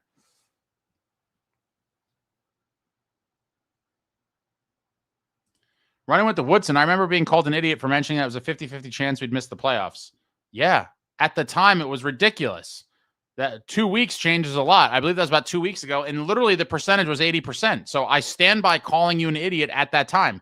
This is another example of someone who predicts or claims negative stuff or losing and then wants to pound their chest when it comes to fruition. You're now, and I've even talked about this, that a lot of times these people end up being right, but they weren't right at the time that they made the statement. And so at the time that you said it, it was ridiculous.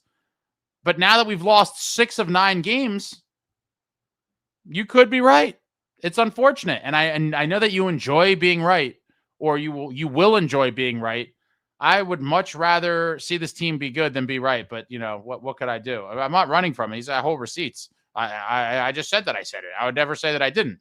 It was super premature on your part.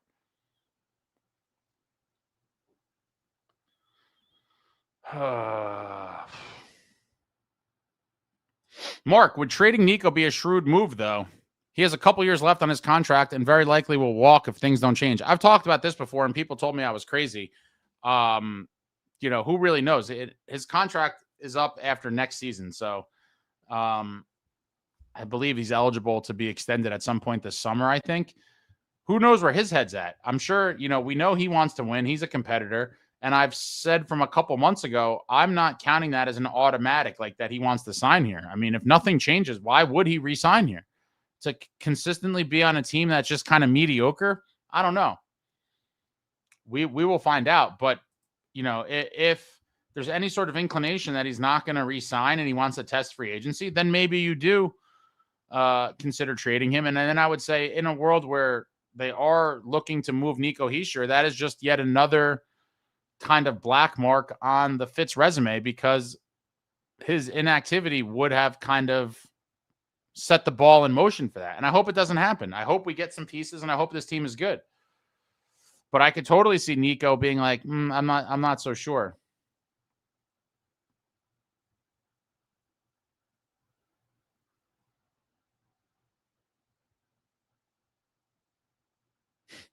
If Bratt gets traded, I'm going to eat my jersey my friend got me as a wedding gift. Oh, boy. Unhinged. Ace, update the stats after tonight's games. I'm 37 minutes behind in here, but it's real bad now after tonight's games. Let me see. Yeah, I guess this was done before. Oh, yeah. Hold on. I will do that. Oh, man. And it gets tighter and tighter.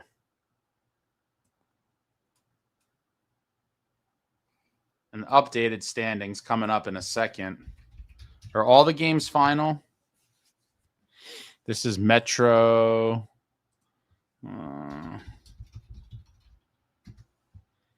Is there any Eastern games not final? Pens win. Rangers win. Bruins win. Isles win. Oh, my God.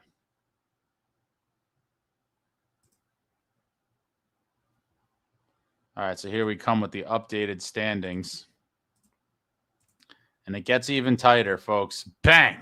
And now the New Jersey Devils sitting in the last wild card spot with 33 points.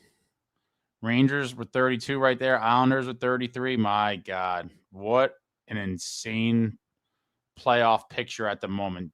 Columbus and Detroit with 31. I mean, wow. Just wow. We're now in the final wild card spot. We could potentially be, and again, it's super early, so I'm not going to panic. But what I'm panicking about is the outlook of playing for 6 weeks without Jack Hughes to further slide down this. But yeah, we could potentially be out of a playoff spot before the weekend's over, at least for the time being. It's pretty disgusting. I'm nauseated. But there's the updated standings, and there it is. 4 teams. Or actually, Pittsburgh has 2. 1, 2, 3, 4. Yeah, 4 teams at 33 points, and then everyone else just right there jammed together. Completely nutso stuff. The dogfight of dogfights. The 25-26 Metro Division.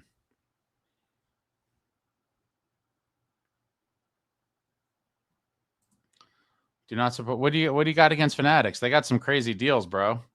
I got to buy some discounted goods. Fanatics, unfortunately, owns the world now. There's no way around it. I typically don't buy Fanatics branded stuff, if I'm being honest, but they carry all the other brands. Like I do like Mitchell and Ness. I think 47 brand. They carry all the other brands. And so I don't really love Fanatics branded gear. They are dealers of all the good stuff. Mark, I think Fitz should go all in, trade some of the offense for some big bodies. Our scoring would definitely go down, but if we could bring in some tough MFers for Bratt, Mercer, etc., I'm all for it. Okay. Damien, don't buy the jerseys. Don't. They are $30. They are terrible because Fanatics does not know how to brand properly. I don't know what that means.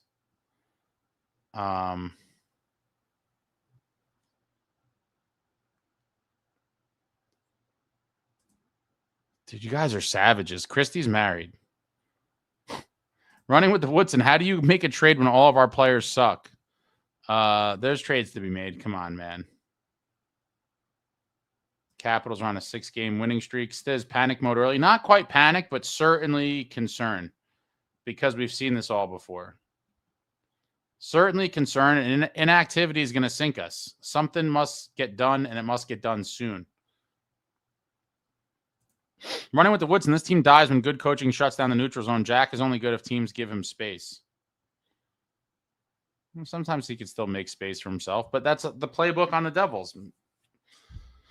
Make it difficult on them. Make them go to the plan B and C, which is not too great at the moment. My life for hire, Ace. What is your best guess of what the Devils may get on deadline day? I'm sorry if you already answered this. I'm new here. No problem. If I had to guess, I would say it's like an underwhelming center. If I had to guess, I would think like a kind of just low-level center just to add to the depth. If I had to guess, I hope I'm wrong. Mark, enough of the big star that we're going to trade for. The Devils should be going after Sherwood. Oh, I'm right with you. A report came out a couple weeks ago, or maybe a week, and not even a week, a couple days ago, and it said that supposedly Vancouver was looking for a second for Sherwood, and I quote tweeted it and was like, I would trade a second for Sherwood tonight if that's the asking price. And so many people were chirping me, like saying, like, oh, his shooting percentage is so high, he's never going to maintain it, and blah, blah, and all this stuff. And I'm like, I don't care. Like the scoring knack is very nice too, but he could contribute offensively and throw the body. Led the league in hits last year. As of a couple days ago, he was number 2 this year. And after people chirped me about that, then it came out that like they were asking for way more than a second round pick. I think it was like a first plus. So obviously the second round pick would have been a steal, but that's not reality, which is kind of what I thought when I saw it, which is why I said I would do it in a heartbeat. Seemed too good to be true.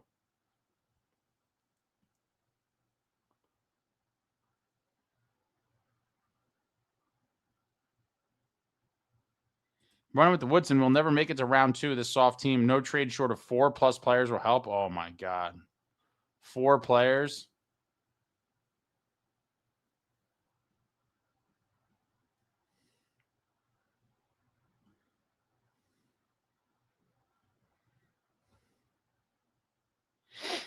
No team is taking Palat and Hamilton without retention. It's laughable. People still think this is reality. I agree on Palat. Hamilton, I'm not sure. I could see teams trying for it. But with both of them, even if the Devils had to retain a little bit, it's probably still worth it in the bigger picture. But Palat, I think definitely, unless you're also, I do think there's a world where I don't know how this would, if you could trade Palat somewhere for another contract the team's looking to get rid of, maybe like neither one retains. But yeah, I'd agree that for the most part, Palat, you're not getting rid of without retention. Dougie, I feel like is 50-50. I do think you could potentially find a right spot and maybe include a sweeten the pot kind of pick or something where you wouldn't have to. But it's certainly possible that you would have to retain on both.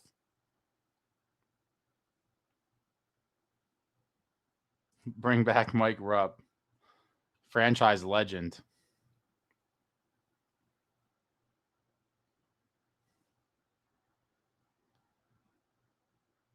Meanwhile, our old goalies are dominating in Colorado. Yeah, it's crazy. Wedgwood and Blackwood. Who would have thunk it? Who would have thunk it?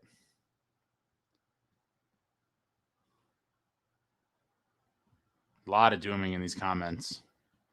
Lots and lots of dooming. Hit the like button. Yeah, thanks. Hit the like for your boy. Yeah, some of these comments are ridiculous. Yeah,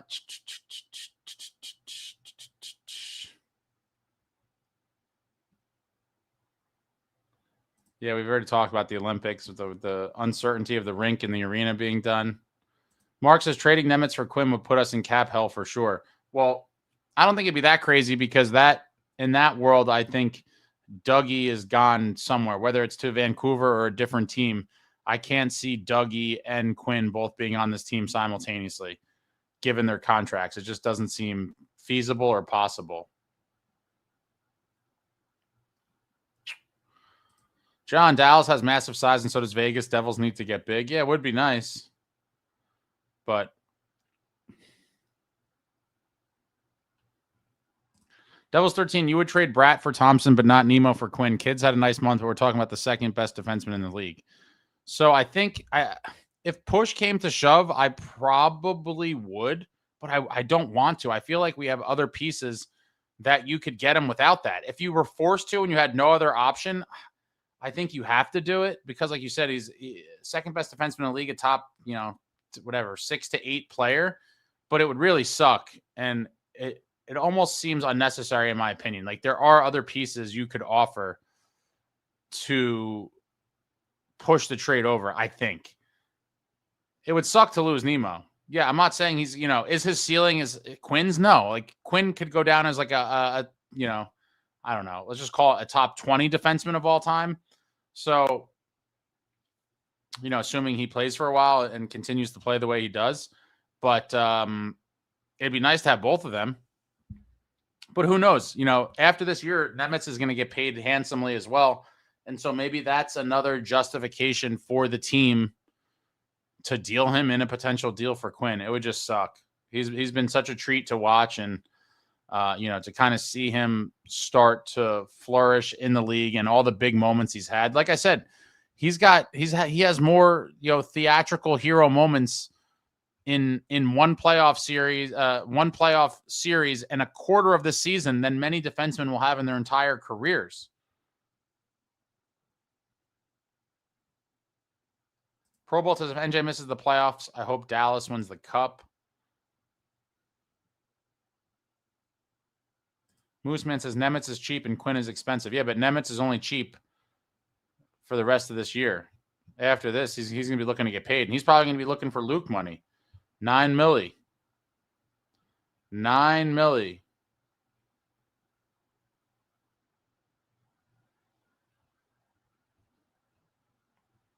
John says, are you people serious suggesting we trade Bratt? You only trade your best players at the trade deadline if you are selling. This is crazy talk. That's not necessarily true, John. This wouldn't, in the scenario that everyone's talking about, it wouldn't be a selling move. Selling is like trading Bratt for draft picks. No one's suggesting that. They're talking about a potential, culture shifting, roster shakeup kind of move where you're trading one very good player for another very good player. Very different than selling. Jake, if the Devils don't make the playoffs, would you say that this is the most talented Devils group we've seen to not make the playoffs? I mean, yeah, they're up there for sure. I mean, yeah, with all the pieces, it's basically the same main pieces as the 22-23 team, plus, with some swaps and other positions. I would say it's definitely up there for sure.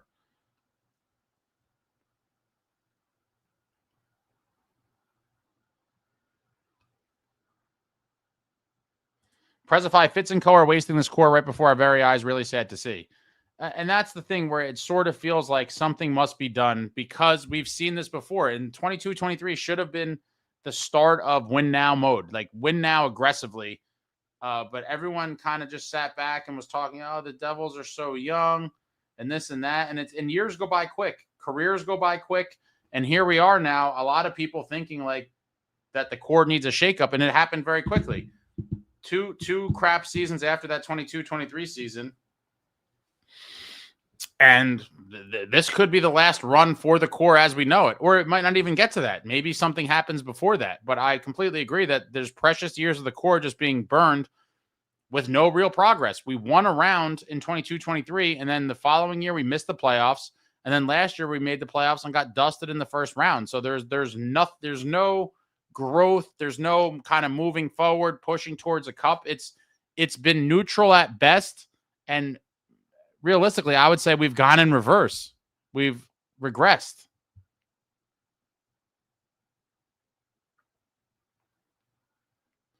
Jesse says, here's my hope. We limit to the playoffs just as we are getting back to full health and then go ham in the playoffs and take home the cup. It's a stretch, but all I have is hope at this point. Let's go Devils. That'd be nice. That would certainly be nice.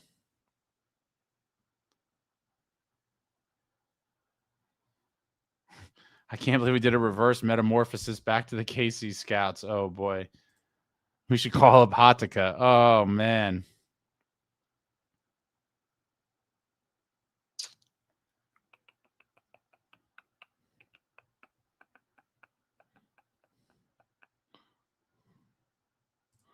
Did you see the Olympic hockey jerseys? What are your thoughts on them?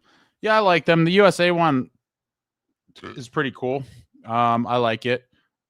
I've been clamoring to see a I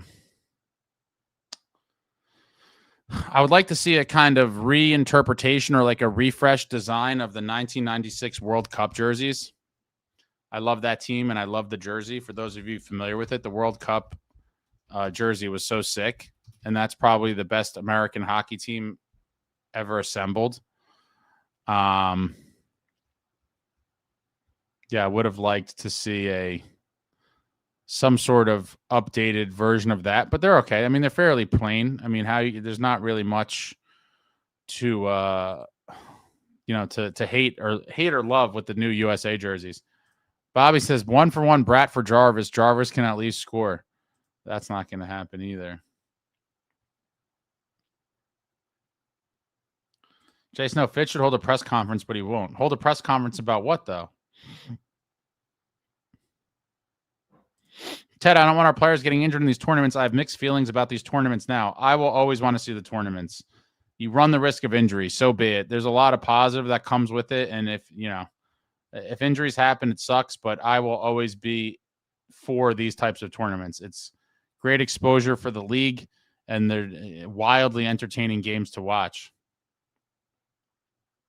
Ted, I mean, yeah, Four Nations are fun and epic. I love the fights. That game in Montreal was crazy.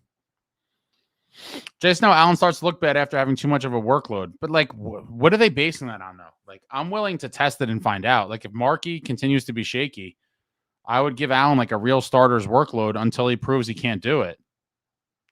Devil have an ace. Who do we add by January 1? If I had to bet, I would say no one. Top Jimmy Fitz will disappear like a ghost. The last thing he'll do is hold the presser. I mean, he's not going to call one out of nowhere. Why, just to be like, what would be the premise of it? Unless there's a trade or something, there's not going to be one.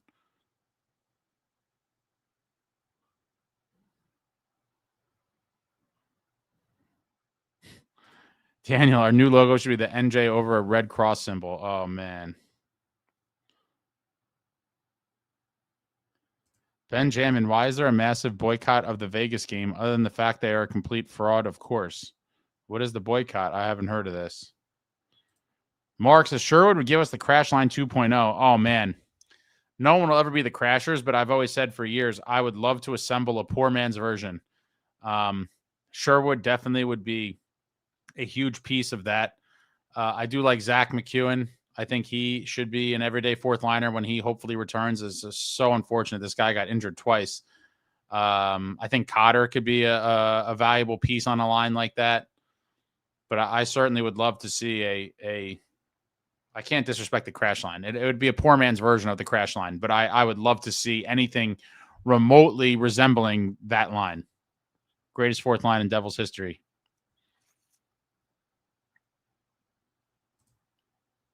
Dude, Hataka, however you say it, he's long gone, my guy. We don't have him anymore. He's long gone. No longer with the organization. I like Legari or Hownen or LaChance in, but on defense, your friend has moved on.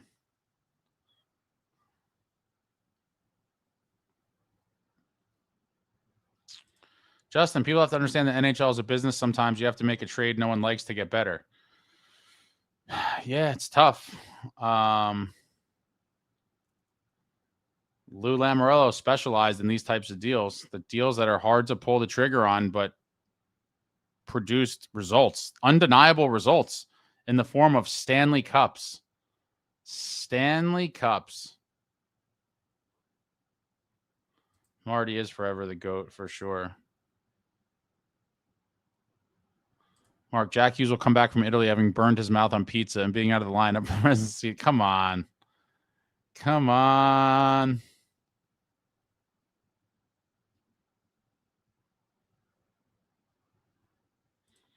Marty did benefit from one of the most efficient defensive systems in NHL history, but his skill playing the puck amplified it. Perfect combo. For sure. People sleep on how good Marty was at puck handling, acting like a third defenseman. Teams just couldn't dump it in because Marty would go get it and sometimes send it up the ice the other way. Just insane puck handler, the best to ever do it. There's no denying it. They literally made a trapezoid and put that in to try to negate his superhuman puck handling ability. And wow, just watching Marty, we were so spoiled. So spoiled during that era of Devils hockey as a whole. But man, just watching Marty do his thing on a nightly basis, it was a work of art. It really was. Benjamin, having a plastic bottle of Popov, oof. Hard times call for hard booze. I remember it in college some nights. The Popov, oof. I could taste it.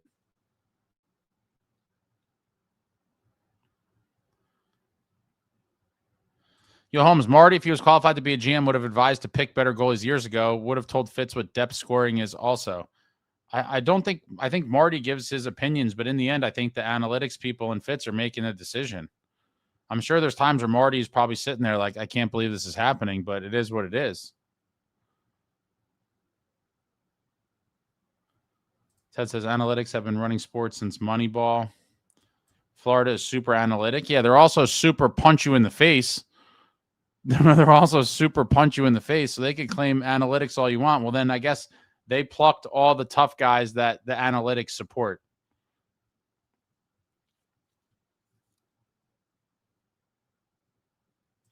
Mara says, last year, December dug the grave. Now the coffin has been played in December. Benjamin Lemieux is like a current Marchand. You hate the guy unless he's playing with your peeps. Yeah, exactly. We've needed a menace like that for years. I would have loved Marchand, but he would have never came here. But man, towards the trade deadline last year when his name was coming up, I openly said I would love to get him, but I knew it wasn't going to happen. Perfect fit for him in Florida. I mean, my God. And the rich get richer. The Panthers just built. I mean, struggling right now, obviously, with the injuries, but man, they have some absolute dogs on their team. Frank, the 2002-3 Devils roster should have won multiple cups, all-star roster. I mean, the 2001 team was much better on paper than the 2003 team, but that 2003 team played like a real team. They came together and played like a real team, and there was not a single 30-goal scorer on that roster, which is crazy. In 2003, not one Devil had 30 goals. Pretty wild to think about.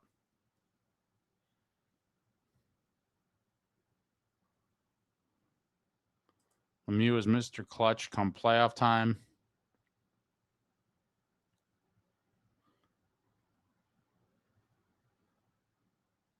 David, on goal scoring without Jack, I'll stand by the fact Mercer progressed, seems comfortable at center again, and Grits injected. Dog Grits, Nico Bratt, Timo, and 3 off gifted blue liners. We have talent to score without Jack. In theory, David, in theory, I agree with you, which is why it's so egregious how bad they look when Jack's not playing. But the numbers do not lie. I agree. You just named all the guys. Great. We shouldn't have any problem scoring, but here it is. Goals for a game without Jack, 2.5, down from 3.41 with Jack. almost a full goal. So you could name all the guys you want. And I agree, it seems crazy. But the reality is the reality, almost a full goal a game less without Jack Hughes. And so you could name all the names you want, but the proof is in the pudding. Hopefully this starts trending the other direction at some point. But through the 10 games, the drop-off is significant. Significant drop-off. Colorado Avalanche are killing it so far. I would love to see that Devils Avalanche Cup final rematch 25 years later after that 2001 series, looking for some revenge. Devils are 5th, 2 points from last and 3 from first. Absolutely insane. Yeah. It's going to be a fight for a while. It is going to be a fight for a while. I'm trying to scan here.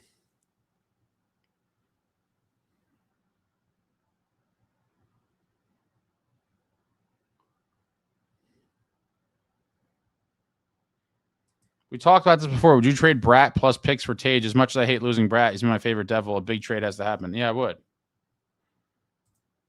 NHL Shop is ran by Fanatics, sir. It's all the same thing. It's all the same thing. The man from Jersey. What's up, Ace? I'm having Devils withdrawals. I can't wait to get back to the Rock tomorrow.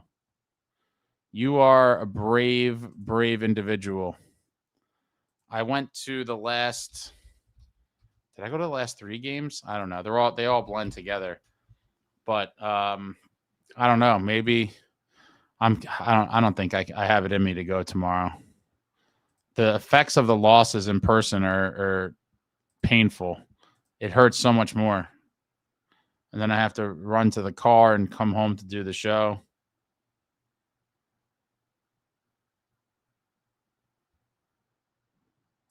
We were way too easy to play against and super easy to shut down. Completely agree. Get me more Timos. Mark, the Fanatics game-worn jerseys are very nice. They pick up nice wear and are solidly made. Yeah, I think I have 1 or 2 since they switched from Adidas. They ruined the jersey by putting the brand patch on the front of the jersey. Eric, I wouldn't mind trading Bratt to get Ryan O'Reilly. Bratt just refuses to shoot anymore. Honestly, does he have as many shootout goals as regulation goals this season? Whoa, that's crazy talk. Trading Bratt to get O'Reilly would be insane. Come on, let's get realistic, Eric.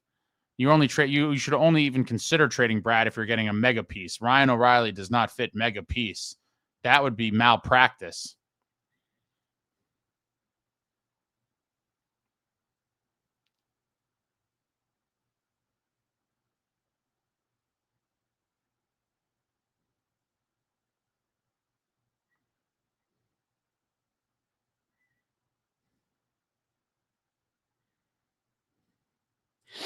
Frank, I'll bet anyone that complained about boring hockey like the 0203 Devils played would take it now. I don't care about what if it's winning, I don't care what it looks like. Just win.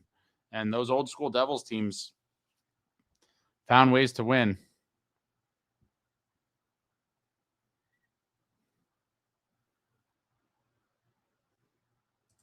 Woodson says, Snow, these people don't get we have to be able to score other ways. They just want trades that won't change the team's DNA. I think a lot of people do kind of fall into that, Woodson. I certainly think, I don't know that it's necessary right at this moment to trade the DNA, but to change the DNA rather, but I certainly would be open to it. It just seems like, it's the same thing over and over and over again. So, what's going to give? I'm a big Sherwood guy. You're preaching to the choir. I'm a big Sherwood guy. Sunrise, can we bring Randy McKay and Bobby Holik back? If only it was that easy. David Chime, Sherwood, an utter bull mastiff with rabies on ice. F advanced stats, people. I would love Sherwood. There's probably going to be a lot of teams in on him.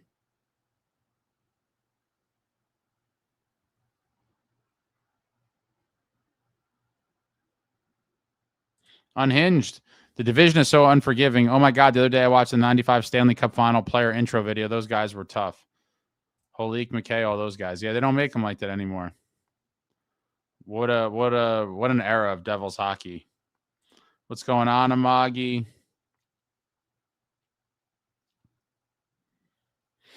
Mark, Sherwood is similar to Mercer in that they are up and down. Sherwood is 30, and based on his history, his current goal scoring is definitely an outlier. The goal scoring might be, but the hits are forever. And a guy that could chip in offensively here and there and lay the body and just be a menace, sign me up.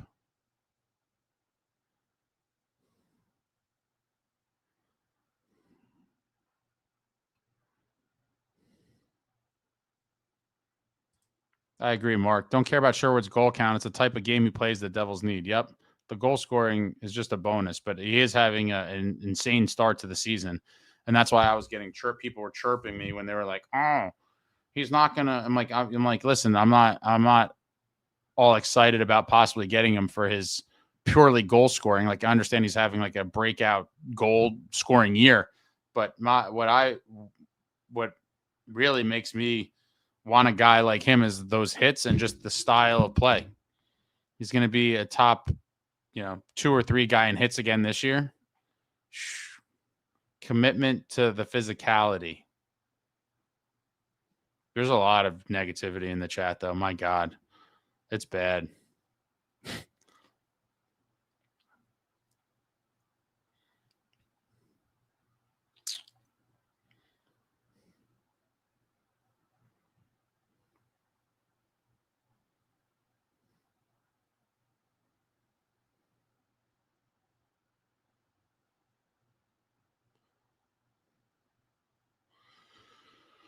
Unhinged. When Devils were good, they were tough. That's what it means to be a Devil, personified in Dano. I'm frustrated. We have some tough guys, but initiate the physicality, win fights, hit somebody. Yeah, we just don't have the horses to do this every night. I wish we did.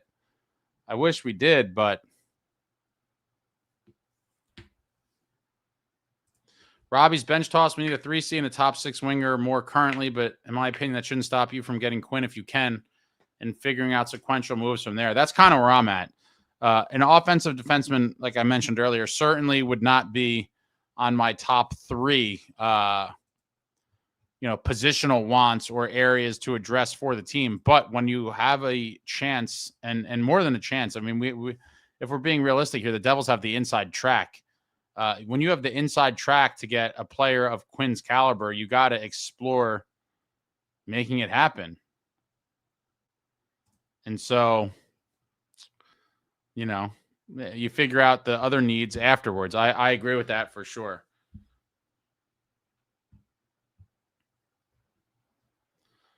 Ryan Demand says, Bratt, Timo, Nico, and Mercer are core pieces that should never be traded. I mean, never is a long time. Mark says, trade Bratt. You got to make these tough choices. Guerin for Arnott, McKay for Langs, Newendijk, Sikora for Friesen, etc. Yeah, I talk about these all the time. Massive deals that Lou made that stung in the moment and paid dividends en route to Stanley Cup wins, period. Devils might not win that 2000 Cup without Arnott. They may not win the 2003 Cup without Newendijk and Langenbrunner and Friesen. So it's the proof is there, even within the organization.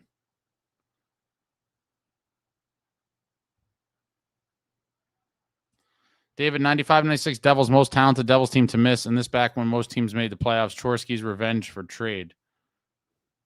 That one's up there on the list as well. Failing to make it back to the playoffs to defend the cup.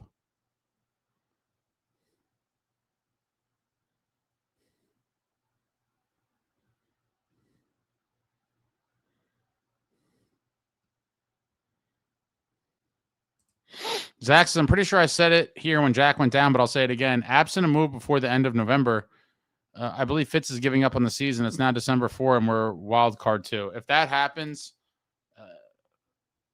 the chatter is going to get loud, and it'd be completely warranted.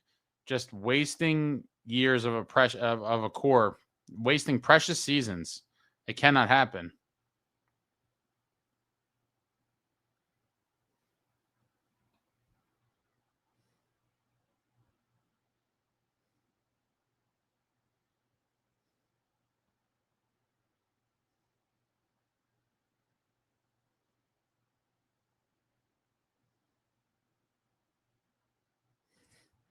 I had this for years. It's the Stanley Cup one. People have asked about this. I got this years and years ago. Let's give Matthias Tenenby a call. Michael says, listen to Torts on ESPN during intermissions is hilarious. Torts is a legend. All right, let me skip here. Wasn't Marty's prime actually behind Rafalski and White? I mean, I guess it depends on what you consider his prime. I would argue his prime lasted for a while and included years behind Rafalski and White, like 05, 06, and 06, 07. Monster years for him. Post Scott Stevens. Yeah. Insane numbers. The prime for Marty lasted a while.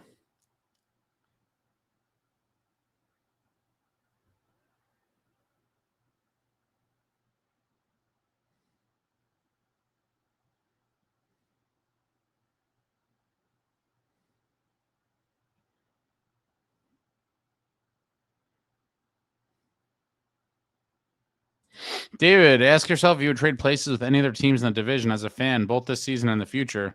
At present, only Canes and Caps might be better. In the future, maybe Canes. I mean, maybe. It's a big maybe.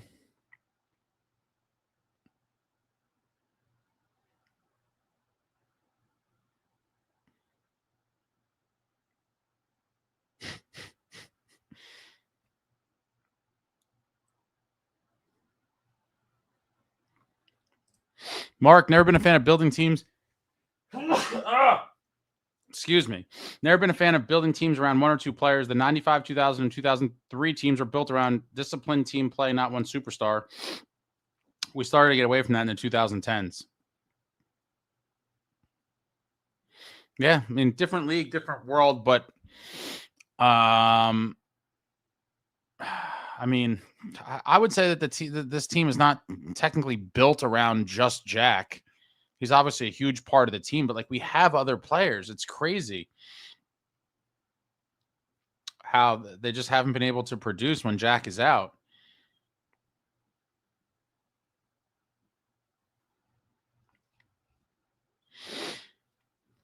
Brand says if Nashville ends up trading some of their players, could the Devils go for Stamkos? There was a report about that. That the Devils were supposedly in on him and or Marchessault. And the rumors were we were in on them when they were free agents 2 summers ago. I've fought with a bunch of people with retention and assuming Palat was involved in that deal or a different one. I certainly would take a chance on Stammer as 3C. There would have to be heavy retention, but I just, he's a shell of his former self in terms of production, but I do think he would be a little re-energized to come to a new team with the hopes of going on a deep playoff run. Again, with healthy retention, you don't get a chance to bring in a first ballot Hall of Famer too often, and all of his, experience and leadership that he brings. I certainly would take a gamble on him, but I don't know if that's, it's probably not too realistic either, but there was some sort of report out there that the Devils were inquiring. It's retention, Holmes. Would have to be some heavy retention and Palat shipped out. I don't think we would even entertain Stammer unless Palat was either going to Nashville or somewhere else. Mark, the fact that Marty held for it with players like Mike Motto on his blue line is a testament to his greatness.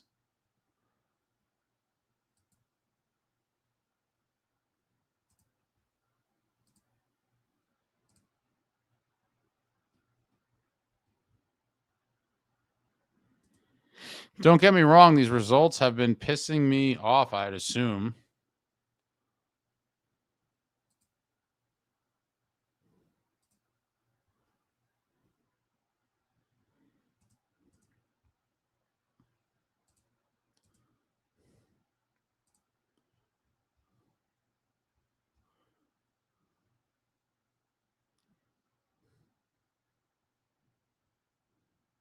Hello?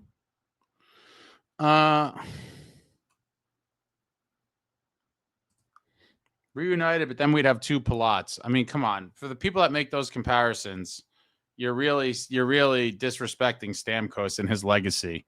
I mean, with all due respect to Palat, they're not remotely in the same stratosphere in any way. in any way whatsoever.